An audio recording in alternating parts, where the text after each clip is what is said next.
Chapter 1. Instructions on Self-Realization. Janaka said, Master, how is knowledge to be achieved, detachment acquired, liberation attained? Ashtavakra said, to be free, shun the experiences of the senses like poison. Turn your attention to forgiveness, sincerity, kindness, simplicity, truth. You are not earth, water, fire, or air. You are, nor are you empty space. Liberation is to know yourself as awareness alone, the witness of these. Abide in awareness with no illusion of person. You will be instantly free and at peace. You have no caste or duties. You are invisible, unattached, formless. You are the witness of all things. Be happy. Right and wrong, pleasure and pain exist in mind only. They are not your concern. You neither do nor enjoy. You are free. You are the solitary witness of all that is, forever free. Your only bondage is not seeing this. The thought, I am the doer, is the bite of a poisonous snake. To know I do nothing is the wisdom of faith.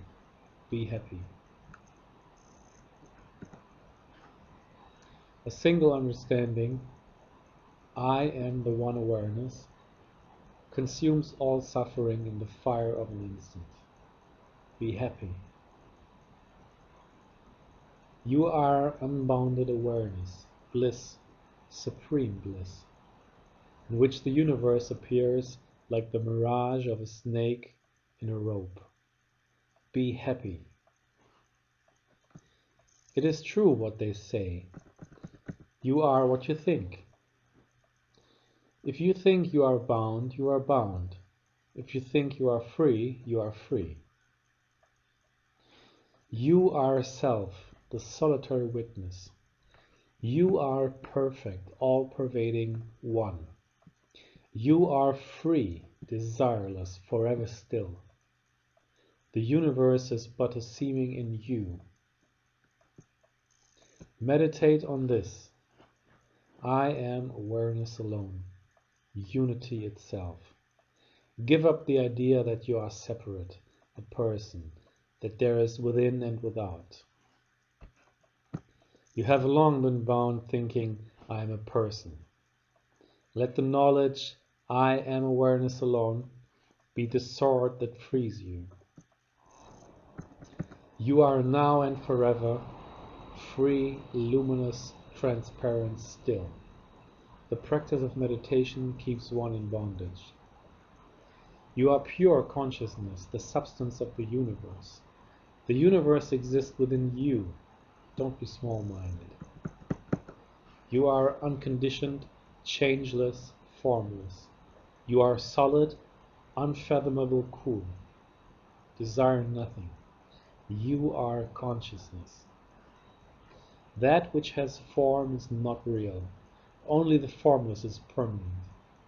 Once this is known, you will not return to illusion. Just as a mirror exists, both within and without, the image reflected, the Supreme Self exists both within and without the body.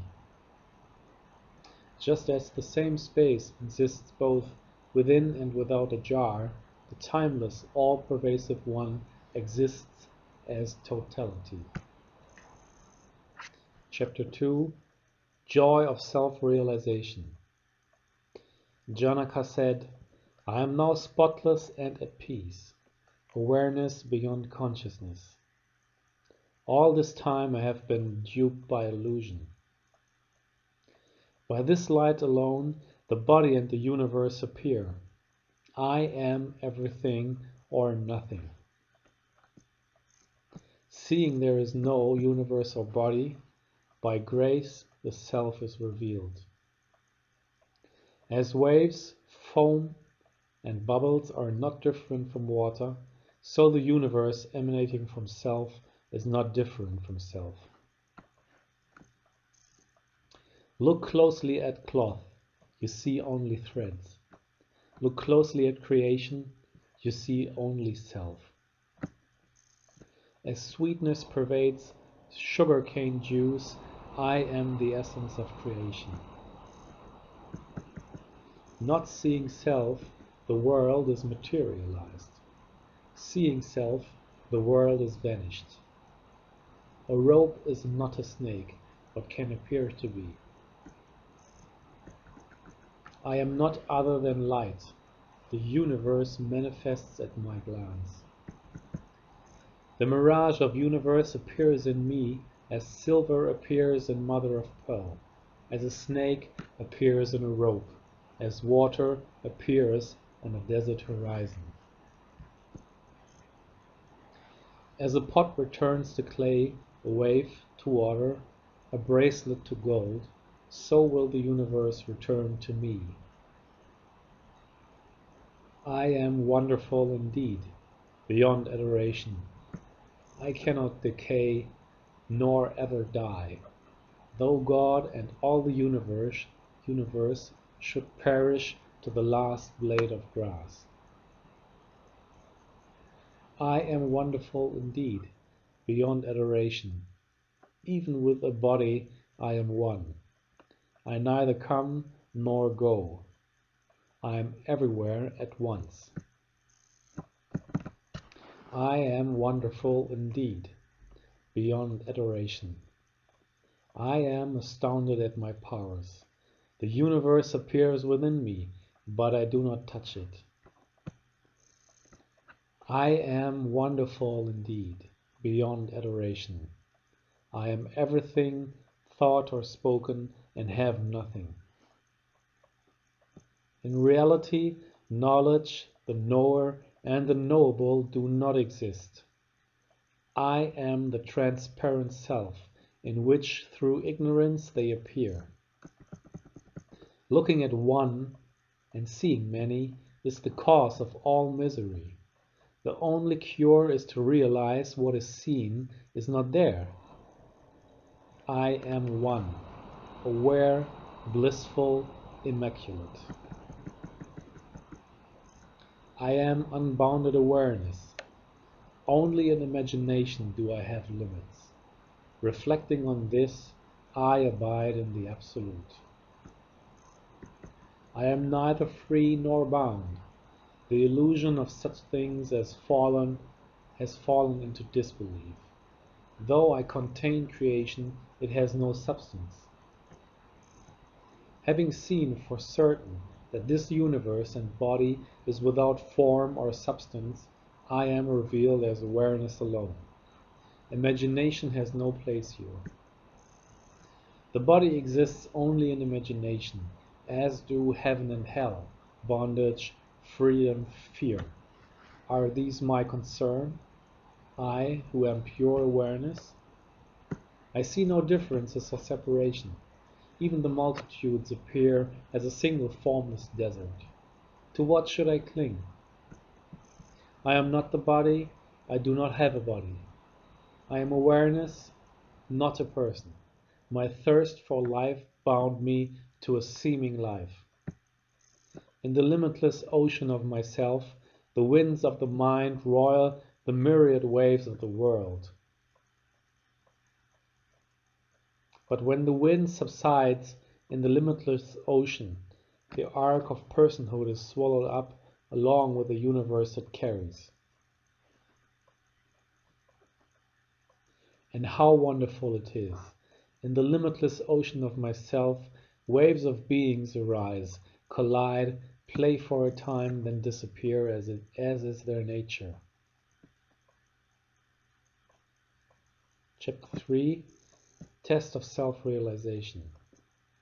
Ashtavakra said, having realized yourself as one, being serene and indestructible, why do you desire wealth?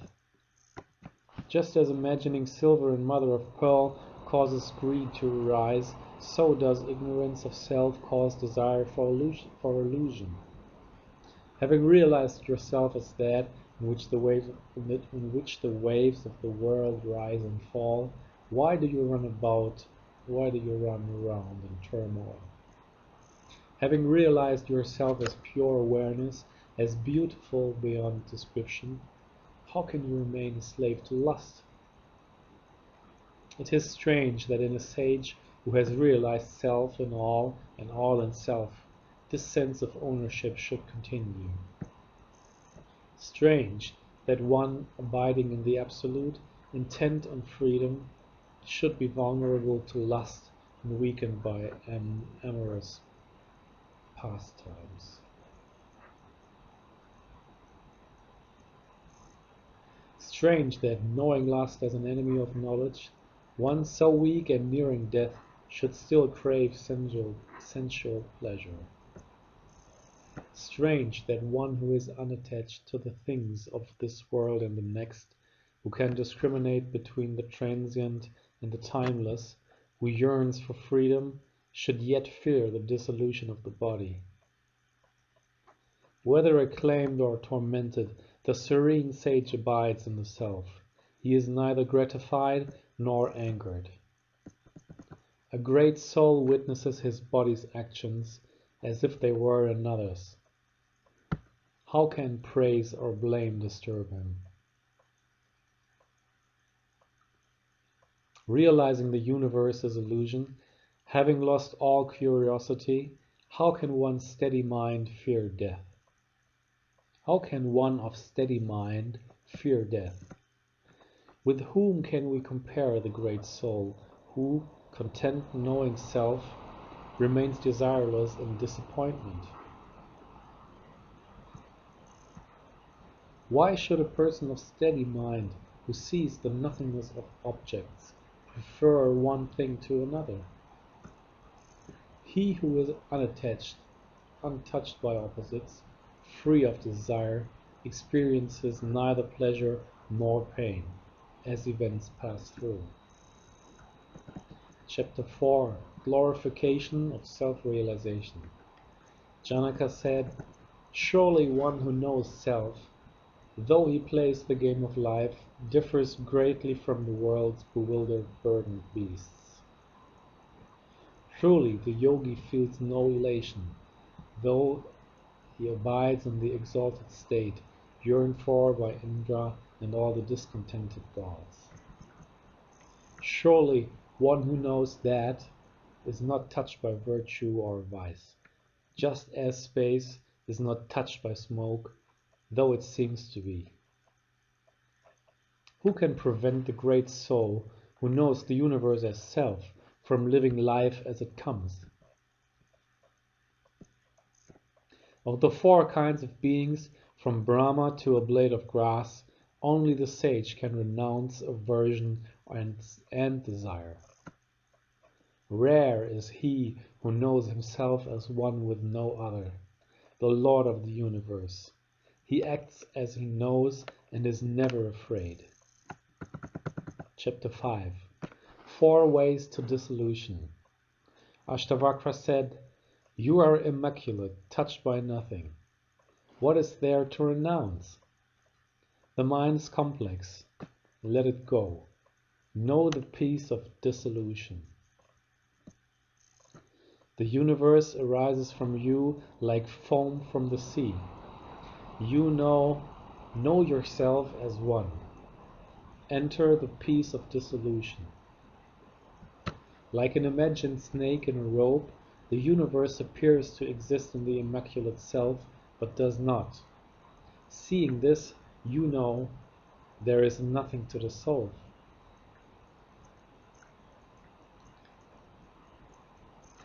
You are perfect, changeless, through misery and happiness, hope and despair, life and death. This is the state of dissolution." Chapter 6. The Higher Knowledge. Janaka said, "I am infinite space. The universe is ajar. This I know. No need to renounce, accept or destroy. I am a shoreless ocean. The universe makes waves. This I know. No need to renounce, accept or destroy. I am mother of pearl. The universe is the illusion of silver. This I know. No need to renounce, accept or destroy. I am in all beings. All beings are in me. This I know. No need to renounce, accept or destroy. Chapter 7. Nature of Self-Realization. Janaka said, in me, the shoreless ocean, the arc of the universe, drifts here and there on the winds of its nature. I am not impatient. In me, the shoreless ocean, let the waves of the universe rise and fall as they will. I am neither enhanced nor diminished. In me, the shoreless ocean, the universe is imagined. I am still and formless. In this alone I abide.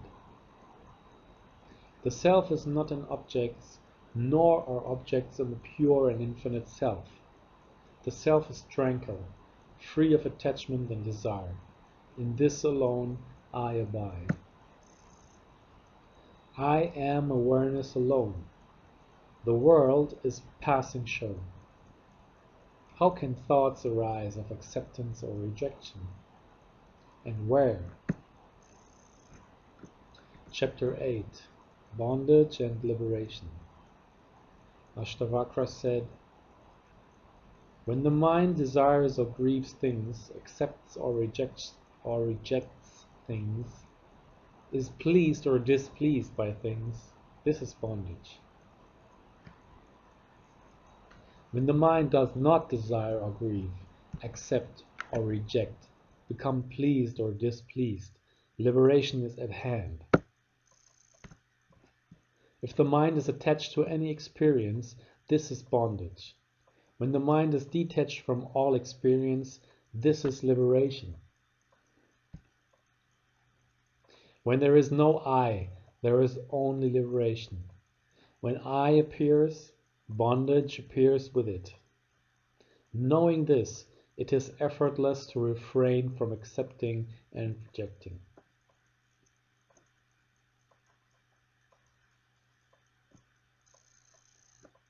Chapter 9. Detachment. Ashtavakra said, opposing forces, duties done and left undone, when does it end and for whom? Considering this, be ever desireless, let go of all things, and to the world turn an indifferent eye. Rare and blessed is one whose desire to live, to enjoy, and to know has been extinguished by observing the ways of men. Seeing all things as threefold suffering, the sage becomes still, insubstantial, transient, contemptible. The world is fit only for rejection.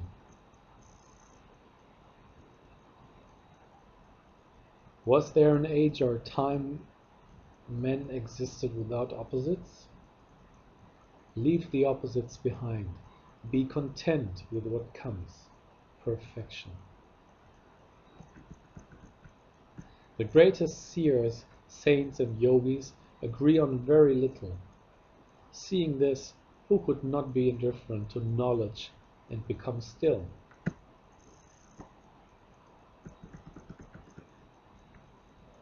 One who, through worldly indifference, through serenity and reason, sees his true nature and escapes illusion, is he not a true teacher?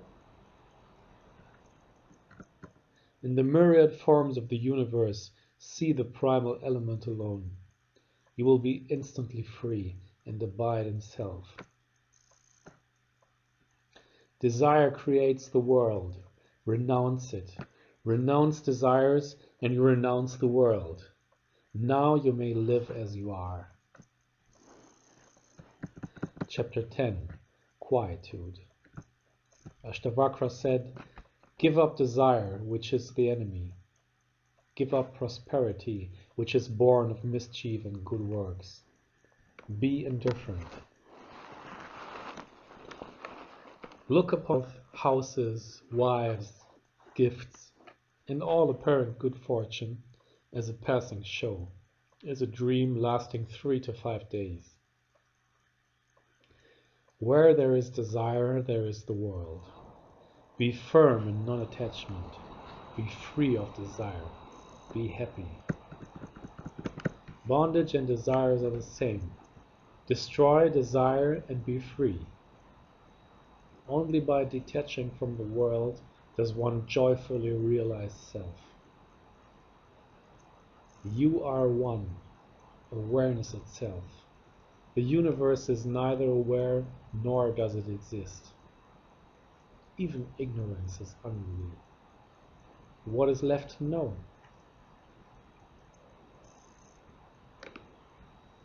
Attached as you have been to kingdoms, sons, wives, bodies, pleasures, life after life, still they are now lost forever. Prosperity, pleasure, pious deeds, enough. In the dreary forest of the world, the mind finds no rest. For how many lifetimes have you done hard and painful labor with body, mind, and speech? It is time to stop. Chapter 11. Wisdom. Ashtavakra said, existence, non-existence, change, this is the nature of things. Realizing this, stillness, serenity, and bliss naturally follow. One who knows for certain that self creates all and is alone, becomes still, desireless, unattached. One who knows for certain that adversity of success come and go in obedience to destiny, becomes content. He neither desires nor grieves. One who knows for certain that birth and death, happiness and misery come and go in obedience to destiny, sees nothing to accomplish. He engages in non-action, and in action remains unattached. One who has realized that only by caring is misery caused in the world, becomes free, happy, serene, desireless. I am not the body, nor is the body my possession. I am awareness itself. One who realizes this for certain has no memory of things done or left undone. There is only the Absolute. From Brahma to the last blade of grass, I alone exists. One who knows this for certain becomes immaculate, serene, unconflicted. Attainment has no meaning. One who knows for certain that this manifold and wandering and wonderful universe is nothing, becomes desireless awareness and abides in the stillness of no thing. Chapter 12. Abiding in the Self. Janaka said, becoming first intolerant of action, then of excessive speech, then of thought itself, I come to be here. Neither sounds nor other sense perceptions attract my attention. Even the self is unperceived. The mind is free, undistracted, one-pointed. And here I am. Effort is required to concentrate a distracted mind superimposed with illusion. Knowing this, I remain here. Nothing to reject, nothing to accept. No joy, no sorrow. Lord God, I am here. The 4 stages of life, life without stages.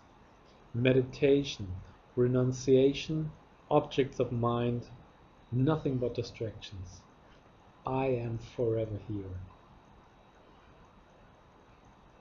Doing and not doing both arise from ignorance. I know this, and I am here. Thinking of the unthinkable one unavoidably conjures thought. I choose no thought and remain here. Blessed is he who attains this by effort. Blessed is he who is such by nature. Chapter 13, Happiness.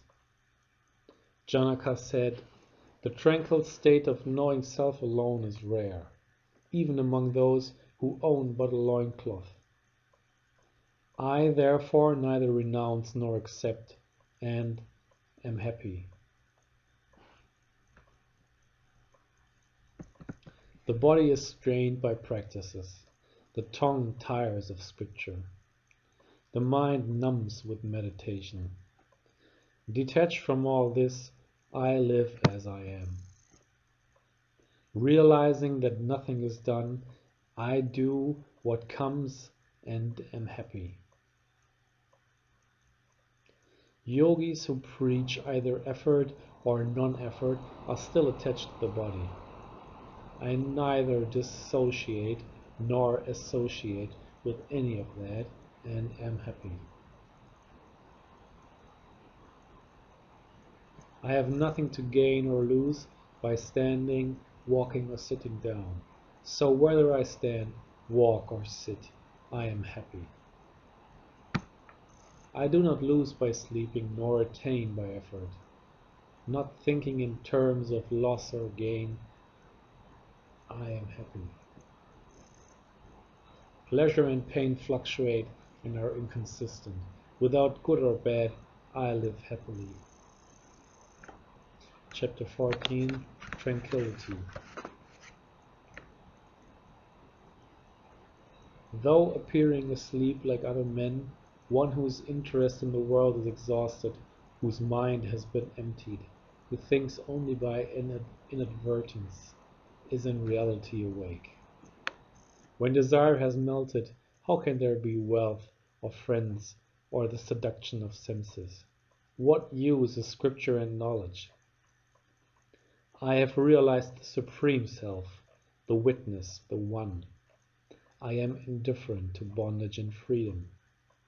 I have no need for liberation. The inner condition of one who is devoid of doubt, yet moves among creatures of illusion, can only be known by those like him. Chapter 15, Knowledge of the Self. Ashtavakra said, a man of open intuition may realize the self upon hearing a casual instruction, while a man of cluttered intellect inquires bewildered for a lifetime. Aversion to the world's offerings is liberation. Attraction to the world's offerings is the suffering of bondage. This is the truth.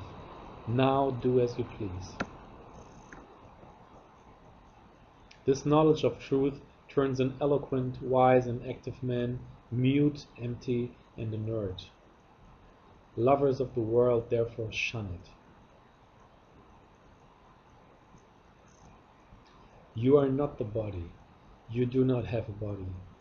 You neither do nor enjoy. You are awareness only, the timeless witness. You are free. Go in happiness. Attachment and aversion are attributes of the mind. You are not the mind. You are consciousness itself, changeless, undivided, free. Go in happiness.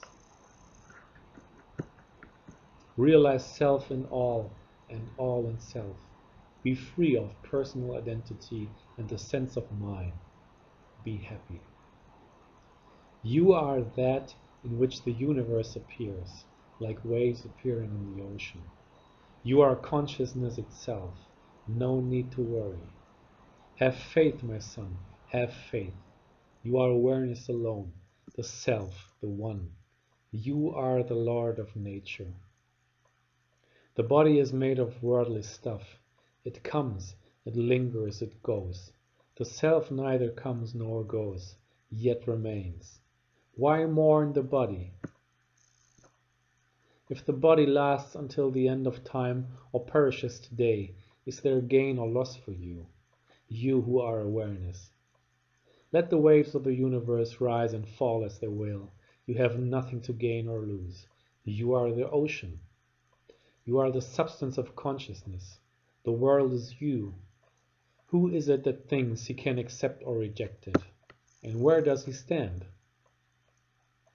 In you, who are one, immaculate, still awareness, from where can birth, action, or separate person arise?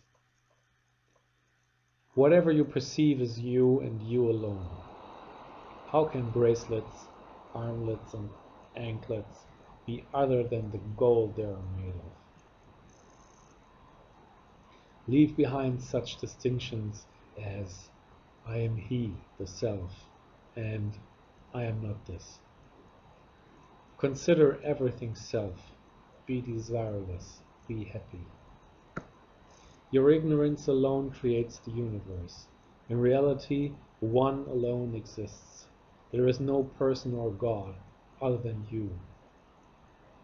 One who knows for certain that the universe is illusion, and no thing, becomes desireless, pure awareness, and finds peace in the existence of nothing. In the ocean of existence, only one is, was, and ever will be. You are neither bound nor free. Live content and be happy. Do not stir the mind with yes or no. You are pure consciousness. Be still and abide in the bliss of the self. Give up completely all contemplation. Hold nothing in the mind or heart. You are the self, forever free. Of what use is thinking to you? Chapter 16. Special instruction. Ashtavakra said, you can recite and discuss scripture all you want, but until you drop everything, you will never know truth. You can enjoy and work and meditate, but you will still yearn for that which is beyond all experience and in which all desires are extinguished.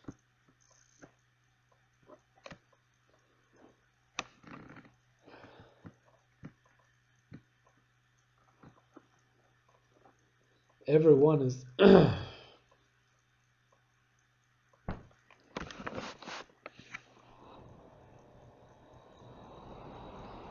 everyone is miserable because they exert constant effort, but no one understands this. The ripe mind can become unshackled upon hearing this one instruction. The master idler, to whom even blinking is a bother, is happy, but he is the only one. When the mind is free of opposites like this is done and this is yet undone, one becomes indifferent to merit, wealth, pleasure, and liberation. One who abhors sense objects avoids them. One who desires them becomes ensnared. One who neither abhors nor desires is neither detached nor attached. As long as there is desire, which is the absence of discrimination, there will be attachment and non-attachment. This is the cause of the world. Indulgence creates attachment. Aversion creates abstinence. Like a child, the sage is free of both and thus lives on as a child. One who is attached to the world thinks renouncing it will relieve his misery. One who is attached to nothing is free and does not feel miserable even in the world. He who claims the attainment of a person, a seeker, he suffers his own misery. Though Hara, Hari, or the lotus-born Brahma himself instruct you, until you know nothing, you will never know self. Chapter 17. The True Knower. Ashtavakra said, One has attained knowledge and reaped the fruits of yoga who is content, purified of attachments, and at home in solitude.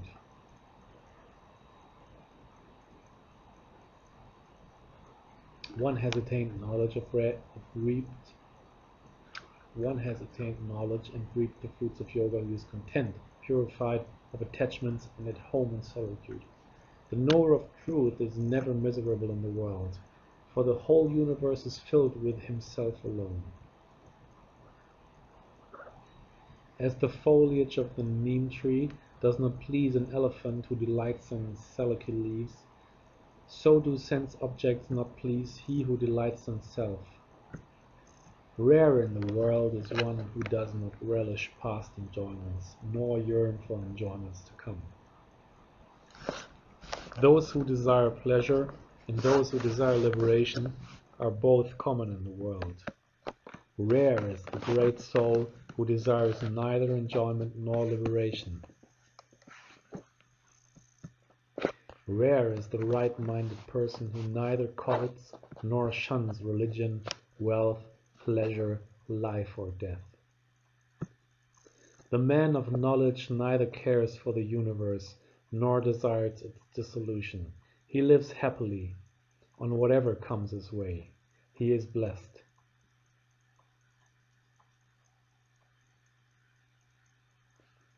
Knowing self, mind empty and at peace, the sage lives happily, seeing, hearing, touching, smelling, eating.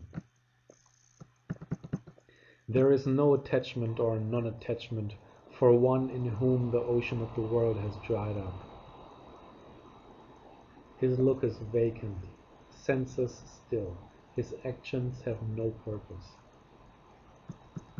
The sage is neither asleep nor awake, he neither closes nor opens his eyes. Thus, for the liberated soul, everywhere there is only this. The liberated soul abides in self alone and is pure of heart. He lives always and everywhere, free of desire. Seeing, hearing, touching, smelling, eating, taking, speaking, walking, the great soul exerts neither effort nor non-effort. He is truly free. The liberated soul does not blame or praise, give or take, rejoice or become angry. He is everywhere unattached and free. The great soul remains poised and undisturbed, whether in the presence of a passionate woman or observing the approach of his death. He is truly free. The sage sees no difference between happiness and misery, man and woman, adversity and success. Everything is seen to be the same. In the sage there is neither violence nor mercy, arrogance nor humility, anxiety nor wonder. His worldly life is exhausted. He has transcended his role as a person.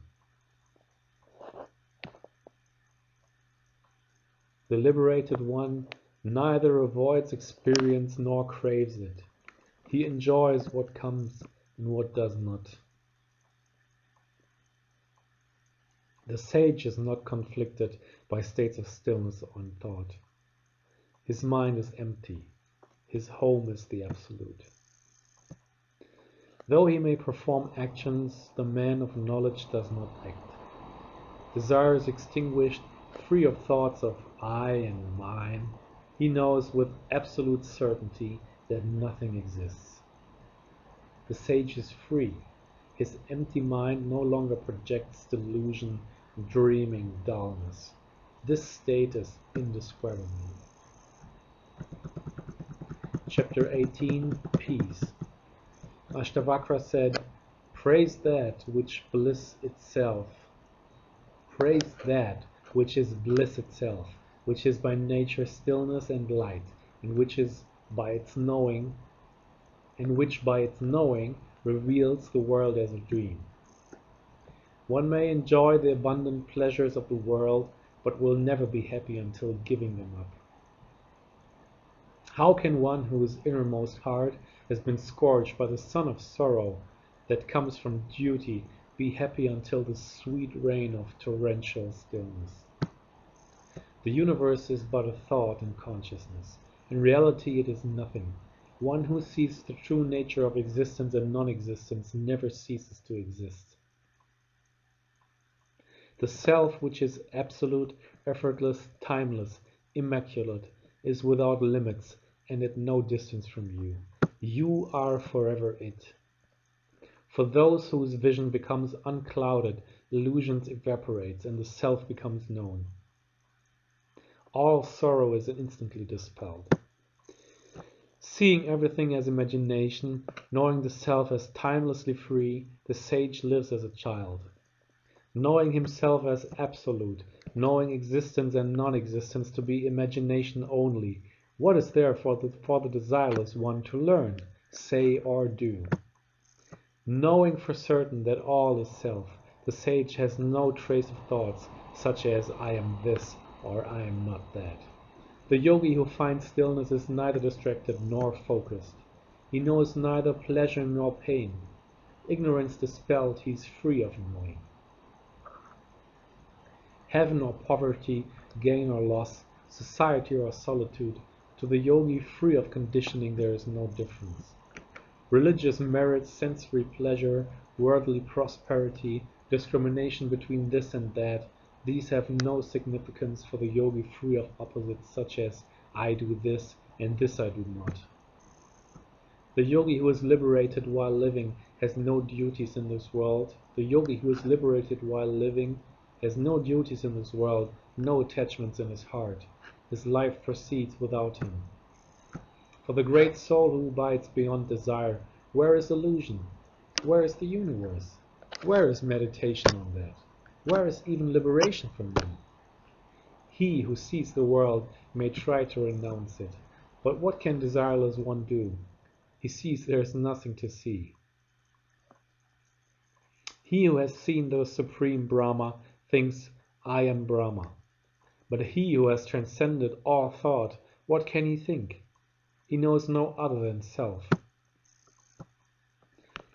He achieves self-control who sees his own distraction. But the great soul is not distracted. He has nothing to achieve. He has nothing to do. The man of knowledge may live as an ordinary man, but he is not. He sees he is neither focused nor distracted, and finds no fault within himself. He who is beyond existence and non-existence, who is wise, satisfied, free of desire, does nothing, though the world may see him in motion. The wise one is not troubled by action or inactivity. He lives happily, doing whatever gets done. Like a leaf in the wind, the liberated one is untethered from life, desireless, independent, free. For one who has transcended the world, there is no joy or sorrow. With a stilled mind, he lives on with no body. One who knows self, whose mind is serene and spotless, does not desire to give up anything, nor does he miss what is not there. His mind, being in a natural state of emptiness, the wise one knows nothing of honor and dishonor. He does what comes to be done. One who acts knowing this is done by the body, not by I, pure self, indeed does nothing, no matter how much acting takes place. The liberated one acts without claiming to be acting, but he is no fool. He is blessed and happy, even though in the world. Having had enough of the endless workings of the mind, the wise one comes to rest. He neither thinks nor knows, nor hears nor sees. Beyond stillness, beyond distraction, the great soul thinks nothing of liberation or bondage. Having seen the universe as void, even though it seems to exist, he is God. He who believes he is a person is constantly acting. He who believes he is a person is constantly acting, even when the body is at rest. The sage knows he is not a person, and therefore does nothing, even when the body is in motion. The mind of the liberated one is neither troubled nor pleased. It is actionless, motionless, desireless, and free of doubt. The liberated one does not exert effort to meditate or act. Action and meditation just happen. Hearing ultimate truth, the dull-witted man is bewildered.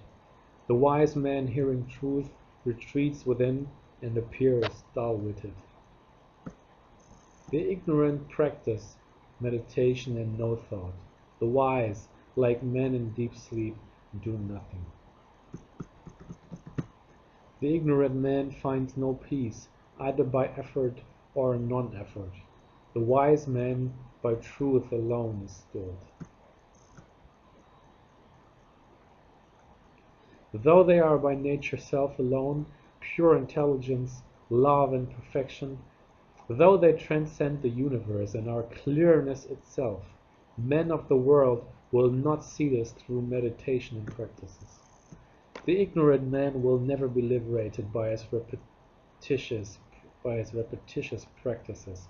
Blessed is he who by simple understanding enters timeless freedom. Because he desires to know God, the ignorant man can never become that. The wise man is God, because he is free of desire and knows nothing. Unable to stand steady and eager for salvation, the ignorant perpetuate the illusion of world. Seeing the world as the source of all misery, the wise cut it off at the root. The fool thinks peace comes by controlling the mind. He will never attain it. The wise one knows truth and is stillness itself. For he who thinks knowledge is things and ideas, how can there be self-knowledge? The wise do not see separate things, only the timeless self. The fool tries to control the mind with the mind. What folly! The wise one delights in self alone. There is no mind to master. Some believe in existence, others believe nothing exists. Rare is the one who believes nothing and is never confused. Weak intellectuals may believe the self is one without other, but being mired in illusion, they do not actually know self, so live out their lives in misery. The mind of one seeking liberation depends on things for perception. The mind of the liberated one perceives no thing and is free of desire. Timid men fear sensory experience, much as they do tigers. They seek refuge in caves and try to unthink the world. Sensory experiences are like elephants who, upon encountering a desireless man, see him as a lion. They immediately turn on their heels, or if unable to escape, stay on to flatter and serve him. A man with no doubts, who knows only self, has no need of practical liberation. Seeing, hearing, touching, smelling, eating, he lives as he is, happily. One whose mind is emptied and unconflicted by the mere hearing of truth sees nothing to do, nothing to avoid, nothing to warrant his indifference. The sage does whatever appears to be done, without thinking of good or bad. His actions are those of a child. Depending on nothing, one finds happiness. Depending on nothing, one attains the supreme. Depending on nothing, one passes through tranquility to oneself. When one realizes he's neither the actor nor the one who watches, the mind storm is stilled. The actions of the sage, free of pretense and motive, shine like clear light. Not so those of the deluded seeker, who affects a peaceful demeanor while remaining firmly attached. Unbounded, unfettered, untethered from the projections of mind, the wise are free to play and enjoy, or retire to mountain caves. Whether honoring a spiritual scholar, or a god or holy shrine, whether seeing a desirable woman, a king, or beloved friend, the heart of the sage is unmoved. Though his servants, sons, wives, daughters, grandchildren, and all his relatives ridicule and despise him, the yogi is undismayed. Though pleased, he is not pleasured. Though pained, he does not suffer. This wonderful state is understood only by those like him. The belief in duty creates a relative world for its performance. The wise one knows himself to be formless, timeless, all-pervasive, immaculate, and thus transcends duty and world. Even doing nothing, the dull one is anxious and distracted. Even amidst great action, the wise one remains still. Even in practical life, the wise one remains happy. Happy to sit, happy to sleep, happy to move about, happy to speak, happy to eat. Because he knows self, the wise one is not disrupted by practical life. He is deep and still like a vast lake. He is not like ordinary people. His sorrows have vanished. For the deluded one, even rest is an activity. For the wise, even action bears the fruit of stillness. The deluded one is often averse to the things of his life. To one with no thought for body, attachment and aversion have no meaning. The deluded mind is caught up in thinking and not thinking. Through the mind of the wise one, though the mind of the wise one may think what thoughts come, he is not aware of it. What? The deluded mind is caught up in thinking and not thinking. Though the mind of the wise one may think what thoughts come, may think what thoughts come, may think what thoughts come, he is not aware of it.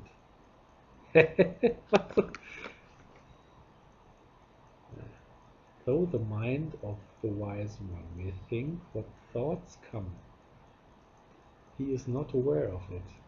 Though the mind of the wise one may think what thoughts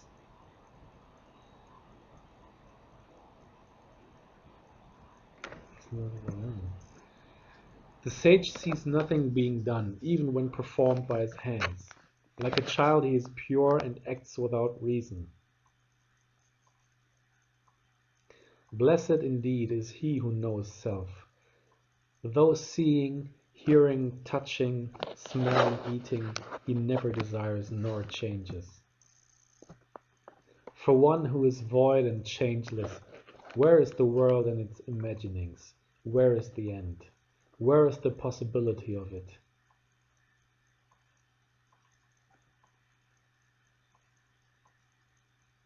Glorious indeed is he who, free of desire, embodies bliss itself. He has become absorbed in self. In short, the great soul who has realized truth is free of desire, enjoyment and liberation. In all of space and time, he is attached to nothing. What remains for one who is consciousness itself, who sees the non-existence of a phenomenal world created by the mere thought of a name? It's a question. What remains for one who is consciousness itself, who sees the non-existence of a phenomenal world created by the mere thought of a name? Peace is natural for one who knows for certain nothing exists, who sees appearances are illusions, to whom the inexpressible is apparent. Rules of conduct, detachment, renunciation, asceticism, what are these to one who sees the unreality of things, who is the light of awareness? How can there be joy or sorrow, bondage or liberation for one who perceives non-existence and lights the infinite? Until self-realization, illusion prevails. The sage lives without the thoughts of I or mine. His connection to illusion is severed. What is knowledge? What is universe? What are thoughts like I am the body or the body is mine? The sage is imperishable and sorrowless. He is self alone. When a weak man gives up meditation, he falls prey to whims and desires. Even hearing truth, the man of dull intellect holds on to illusion. Through effort and suppression, he may appear outwardly composed, but inside he craves the world. Though others may see him working, the sage does nothing. Knowledge has banished effort. He finds no reason to do or say. The sage is fearless, unassailable. No darkness, no light, nothing to lose, nothing. Patience, discrimination, even fearlessness. What use are these to the yogi? His nature cannot be described. He is not a person. No heaven, no hell, no liberation for the living. In short, consciousness is void. What more can be said? The sage neither yearns for fulfillment nor frets over non-attainment. His mind is cool and brimming with sweetness. Detached from desire, the sage neither praises peace nor blames the wicked. Equally content in happiness and misery, he would not change a thing. The sage neither rejects the world nor desires self. He is free of joy and sorrow. He does not live and cannot die. The wise one lives without hope. He has no attachment to his children, wife, or any more. Pleasure means nothing to him. His life is glorious. The sage wanders about as he pleases and lives on whatever may come. Contentment ever dwells in his heart, and when the sun sets, he rests where he is. Rooted in being, no thought of being born or reborn, the great soul is indifferent to the death or birth of his body. The wise one stands alone, caring for nothing, bereft of possessions. He goes where he will, unhindered by opposites, his doubts rent asunder. He is truly blessed. The wise one has no sense of mine. To him, earth, stone, and gold are the same. The knots of his heart have unraveled. He knows neither ignorance nor sorrow. He is excellent in every way. The liberated soul has no desire in his heart. He is content and indifferent. He has no equal. Only one free of desire knows nothing of knowing, says nothing needs saying, sees nothing to see. He who is without desire excels, be he beggar or king. He no longer sees good or bad. What is lust or restraint, or the desire for truth, to the yogi who has reached life's goal and who embodies virtue and sincerity? The inner experience of one who is free of desire and suffering, who is content and reposes in self, how can it be described, and of whom?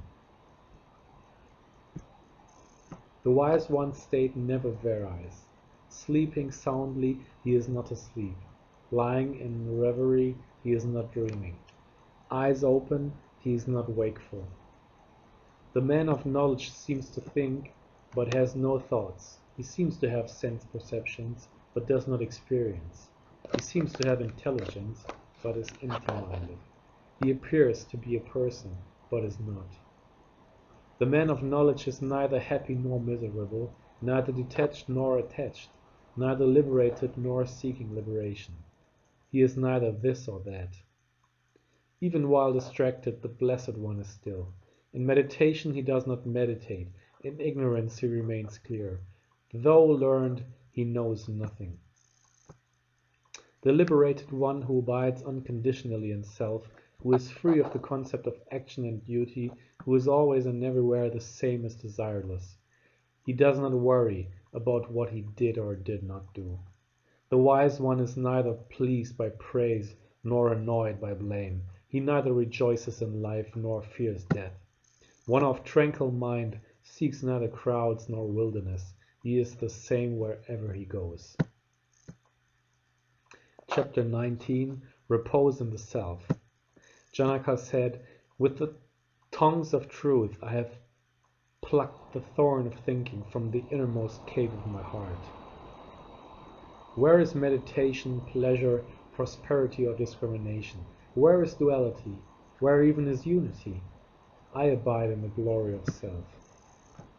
Where is past and future, or even present? Where is space, or even eternity? I abide in the glory self. Where is self? Where is not self? Where is good and evil, confusion and clarity? I abide in the glory self.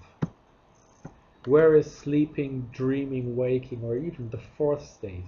Where is fear? I abide in the glory of self.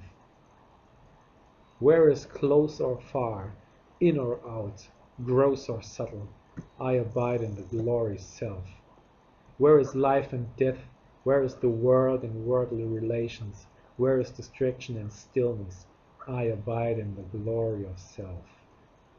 There is no need to talk about the three ends of life. To talk of yoga is purposeless. Even talking about truth is irrelevant. I rest in self alone. Chapter 20. Liberation in Life.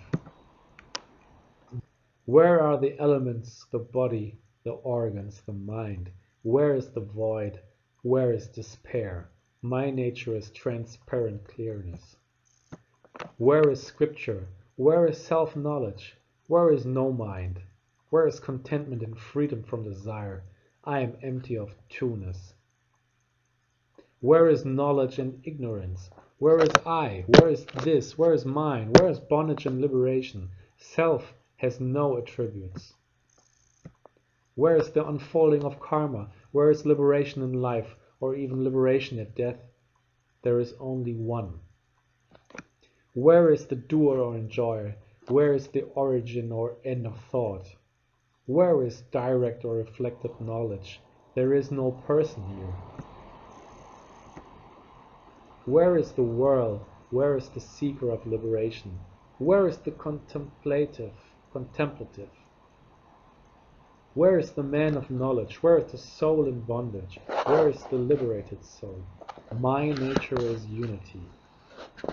Where are creation and destruction? Where is the end and the means? Where is the seeker? Where is attainment? I am one. Where is the knower? Where is knowing? Where is the known or knowledge itself? Where is anything? Where is nothing? I am pure awareness. Where is distraction, concentration, knowledge or delusion? Where is joy or sorrow? I am stillness. Where is the relative? Where is the transcendent? Where is happiness or misery? I am empty of thought.